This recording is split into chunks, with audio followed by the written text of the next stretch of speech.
हमने इसके पिछले वाली वीडियो में डिफ्लेशन क्या है, किस कारण से डिफ्लेशन होता है और उसके क्या इफ़ेक्ट पड़ते हैं अर्थव्यवस्था पर, उसे हमने जाना था।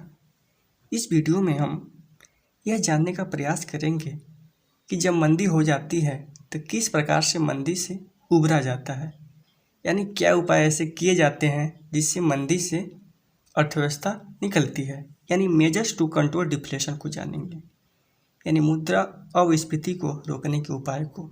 चलिए समझते हैं। मुद्रा अपस्फीति एक ऐसी स्थिति है जिसमें समग्र मांग की कमी के कारण अर्थव्यवस्था में वस्तुओं की पूर्ति बिक नहीं पाती है। इसलिए अपस्फीति की स्थिति से मुक्ति पाने के लिए वे उपाय किए जाने चाहिए जिससे अर्थव्यवस्था में क्रय शक्ति अथवा आय का सृजन हो।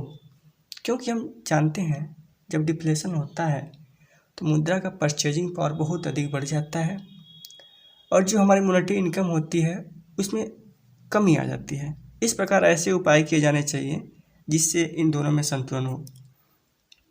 अपस्फीति को दूर करने के कुछ उपाय को हम कुछ हेडिंग के द्वारा जानेंगे जो हमने नीचे लिखा है। पहला है इंक्रीज इन पब्लिक एक्सपेंडिचर, यानी सार्वजनिक व्यय में वृद्धि करके। प्रोफेसर किन्स, जिन्हें अपस्फीति का अर्थशास्त्री या उप उत्पादक कहा जाता है, किन्स को इसलिए अपस्फीति का अर्थशास्त्री कहा जाता है क्योंकि 1929 ईस्वी में विश्वव्यापक मंदी आने पर किन्स ने अपनी पुस्तक 1936 ईस्वी में द एम्प्लॉयमेंट थ्योरी प्रकाशित किया और उसमें मंदी से निवारण के लिए कुछ तथ्य बताए। इसलिए उन्हें अपस्फीति का अर्थशास्त्री कहा जाता है। इनके अनुसार सरकार अपने व्ययों में वृद्धि तथा नई परियोजनाओं को चालू करके अर्थव्यवस्था को अपस्फीति से मुक्ति करा सकती है, क्योंकि सार्वजनिक व्यय आय का सृजन करेंगे। गुणक प्रभाव के कारण अर्थव्यवस्था में आय में कई गुना की वृद्धि होगी। हम जानते हैं जो गुणक का फार्मूला होता है, गुणक को हम के से डिनोट करते हैं। ऐसा किस ने अपनी पुस्तक एम्प्लॉयमेंट थियरी में और गुणक को के से डिनोट किया है। जो गुणक का फार्मूला हुआ के equal to delta Y upon delta I, जहाँ पर डेल्टा वाई आय में वृद्धि और डेल्टा आई इन्वेस्ट में वृद्धि। जैसे ही इन्वेस्ट हम किए और जैसे गुणक का प्रभाव हुआ के गुना हुआ, जितना गुना गुणक होगा उतना ही आय में और अधिक वृद्धि होगी। इस स्थिति से निकलने के लिए अनुत्पादक सार्वजनिक व्यय अधिक प्रभावपूर्ण होंगे। किन्स के पहले के जो अर्थशास्त्री थे, यानी क्लासिकल अर्थशास्त्री, जो यह मानते थे कि सार्वजनिक व्यय अर्थव्यवस्था में अनुत्पादक का कार्य करता है, क्योंकि सार्वजनिक व्यय से कोई उत्पादक कार्य नहीं होता है। लेकिन किन्स ने कहा नहीं, मंदी की अवस्था में हमें अनुत्पादक कार्य करना जरूरी होता है। सरकार को चाहिए कि मंदी के समय में वह दोपहर तक गड्ढा खुदवाए और शाम को उसी गड्ढे को ढकवा दे, यानी इससे कोई उत्पादक कार्य नहीं हुआ, अनुत्पादक कार्य हुआ। लेकिन सरकार को ऐसा करना चाहिए, क्योंकि इससे होता क्या है कि लोगों को रोजगार मिलता है। जब वह कार्य करते हैं तो उन्हें इनकम मिलता है। जब इनकम आएगी तो वह डिमांड करेंगे, और जब डिमांड करेंगे तो सप्लाई भी होगी, और सप्लाई होगी तो जो प्राइस लेवल वो ऊंचा जाएगा, यानी इससे क्या होगा कि मंदी से निकला जा सकता है। किन्स ने उस समय अमेरिका के अर्थशास्त्री को यह सुझाव दिया, जिसके आधार पर अमेरिका में न्यू डील योजना आई और मौद्रिक आय तथा मांग में वृद्धि होगी पर पूर्ति में वृद्धि नहीं होगी। अमेरिका में जब मंदी आई थी तो किन्स ने यह सुझाव दिया कि हमें सार्वजनिक व्यय करना चाहिए। तो अमेरिका के राष्ट्रपति ने ऐसा किया और वहाँ पर मंदी से निकला भी गया। सार्वजनिक व्यय में वृद्धि के कारण अर्थव्यवस्था में आय तथा रोजगार में वृद्धि होती है। किस प्रकार से सार्वजनिक व्यय करने से इनकम तथा एम्प्लॉयमेंट में इंक्रीजिंग होती है, उसे हम एक रेखाचित्र के माध्यम से समझेंगे। इस रेखाचित्र को किन्स ने ही दिया है। किन्स ने यहाँ पर एक्स एक्सिस पर इनकम और वाई एक्सिस पर एक्सपेंडिचर और मूल बिंदु से ठीक नीचे जो डिक्रीजिंग वाला है वाई एच, वहाँ पर एम्प्लॉयमेंट को हमने लिया है। देख रहे हैं जब हमारा एक्सपेंडिचर C+I+G था, तो उस समय जो संतुलन का बिंदु T है और T पे जो हमारी इनकम है वो इनकम हमारी OY है और जो रोजगार है वह OL2 है। लेकिन जैसे ही सार्वजनिक व्यय को बढ़ाया जाता है और डेल्टा जी की वृद्धि होती है सार्वजनिक व्यय में, और अब कुल व्यय C+I+G+ΔG हो रहा है, वैसे ही अब नई संतुलन का बिंदु E मिल रहा है। जैसे ही नई संतुलन का बिंदु E मिल रहा है तो हमारी आय में वृद्धि हो रही है। आय में कितनी वृद्धि हो रही है? तो OY1, यानी अब कुल आय OY1 हो गई है। और हमारा रोजगार भी अब वृद्धि हुआ है, रोजगार अब वृद्धि होकर OL1 हो गया है। यानी हम देख रहे हैं जब सार्वजनिक व्यय C+I+G था तो हमारी आय यानी इनकम OY और एम्प्लॉयमेंट OL2 था। लेकिन जैसे ही डेल्टा जी की वृद्धि होती है पब्लिक एक्सपेंडिचर में, वैसे ही हमारी आय इंक्रीज होकर OY1 हो जाती है और एम्प्लॉयमेंट भी इंक्रीज करके OL1 हो जाती है। इस अगला जो हमारा हेडिंग है वो है डिक्रीजिंग पब्लिक डेब्ट एंड टैक्सेशन, यानी सार्वजनिक ऋण तथा कारोबार में कमी करके। सार्वजनिक ऋण से तात्पर्य सरकार द्वारा जनता से, बैंक से, किसी संस्था द्वारा ली गई ऋण से है। यदि सरकार लोगों से ऋण लेना बंद कर दे तो लोगों के पास जो होगा इनकम होगा, और इनकम होगा तो वो डिमांड करेंगे, और डिमांड करेंगे तो प्राइस लेवल ऊंचा जाएगा, क्रय शक्ति थोड़ा थोड़ा घटेगी।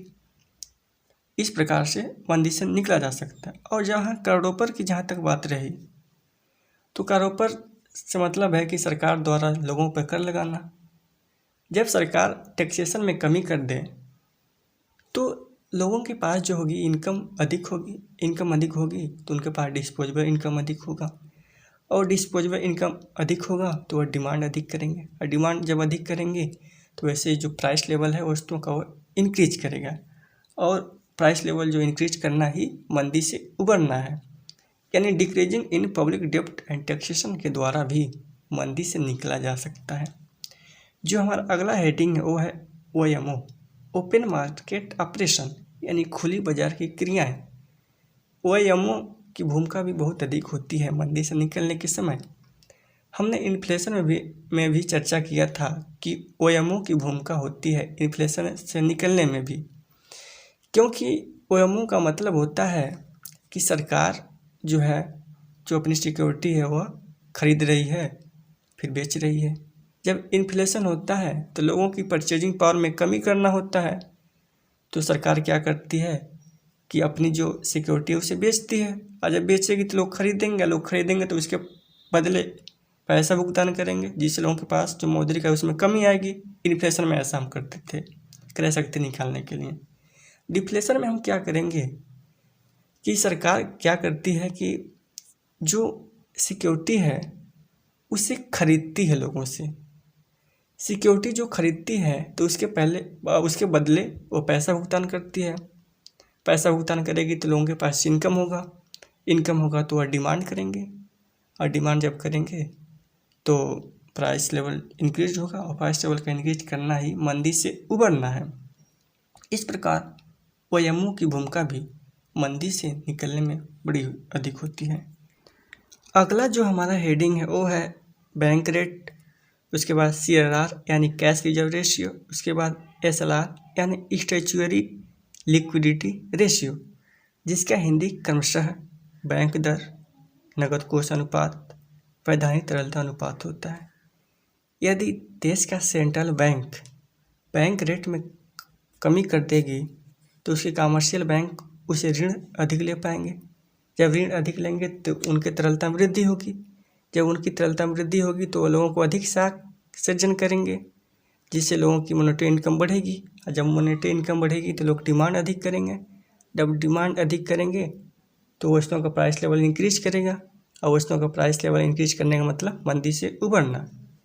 CRR में क्या होता है कि कमर्शियल बैंक को अपने कुल जमाओं का एक निश्चित दर सेंट्रल बैंक के पास रखना होता है। यदि CRR की मात्रा में केंद्रीय बैंक कमी कर देगी तो कमर्शियल बैंक की तरलता में वृद्धि होगी। जैसे ही तरलता में वृद्धि होगी तो अधिक साख सृजन करेंगी, फिर वही क्रियाएं, इनकम बढ़ेगी, डिमांड बढ़ेगी, और डिमांड बढ़ेगी तो प्राइस लेवल वो भी इंक्रीज करेगा। एसएलआर में क्या होता है कि कमर्शियल बैंक को अपने कुल जमाओं का एक निश्चित दर नगद रूप में सिक्योरिटी के रूप में, गोल्ड के रूप में अपने पास रखना होता है। यदि केंद्रीय बैंक एसएलआर में कमी कर दे तो कमर्शियल बैंक की तरलता में वृद्धि होगी। जैसे ही तरलता में वृद्धि होगी तो आय सृजन अधिक करेगा, ऋण सृजन अधिक करेगा, जिससे लोगों की इनकम जनरेट होगी और फिर वही डिमांड बढ़ेगी तो प्राइस लेवल भी इंक्रीज करेगा, यानी मंदी से उभरेगा। इस प्रकार bank rate cash ratio, statutory liquidity ratio में परिवर्तन करके मंदी से उभरा जा सकता है। जो हमारा अगला हेडिंग वो है डिफिसिट फाइनेंसिंग, यानी घाटे की वित्त व्यवस्था। इसे हीनार्थ प्रबंधन नीति भी कहते हैं। इसमें होता क्या है कि सरकार जब अपने आय से अधिक व्यय कर देती है तो उस व्यय को पूरा करने के लिए जिस नीति की सहारा लेती है उसे हीनार्थ प्रबंधन नीति या घाटे की वित्त व्यवस्था कहते हैं। सरकार को घाटे की वित्त व्यवस्था लेना चाहिए। इसमें सरकार क्या करती है कि जो उसका सेंट्रल बैंक है उससे वह नोट छपवाती है। नोट छपवाएगी तो मार्केट में मुद्रा आएगी।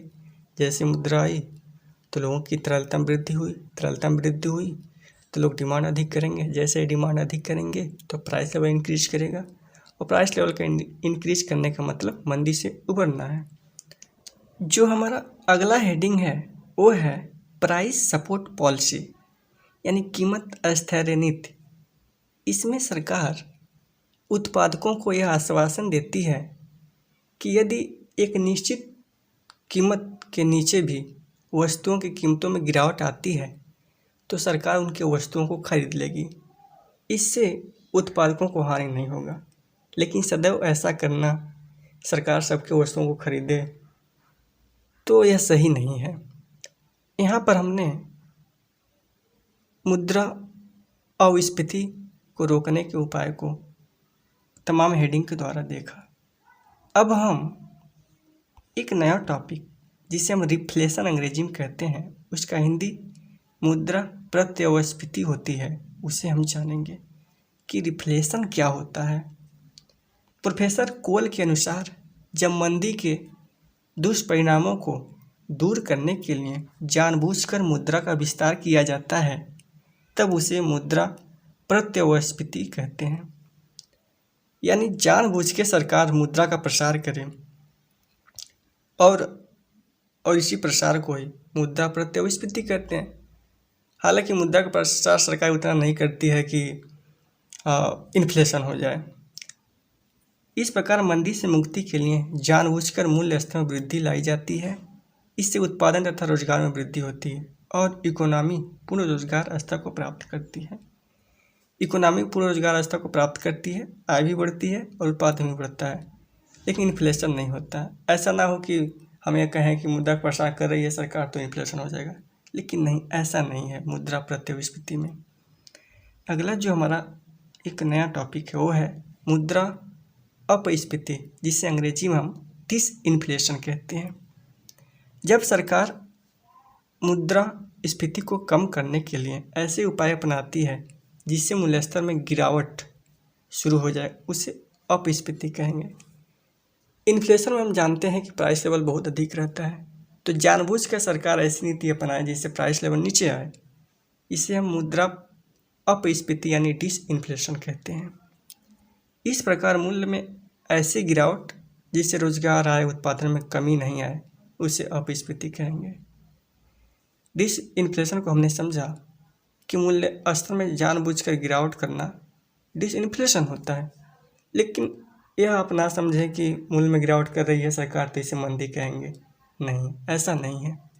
इस प्रकार हमने इस वीडियो में मुद्रा अस्फीति को रोकने के उपाय को पढ़ा और रिफ्लेशन और डिसइन्फ्लेशन को भी जाना। हमें उम्मीद है कि आप लोगों को यह वीडियो बेहतर लगा होगा। यदि वीडियो बेहतर है तो वीडियो को लाइक, कमेंट, सब्सक्राइब और शेयर जरूर करें। Thanks for watching.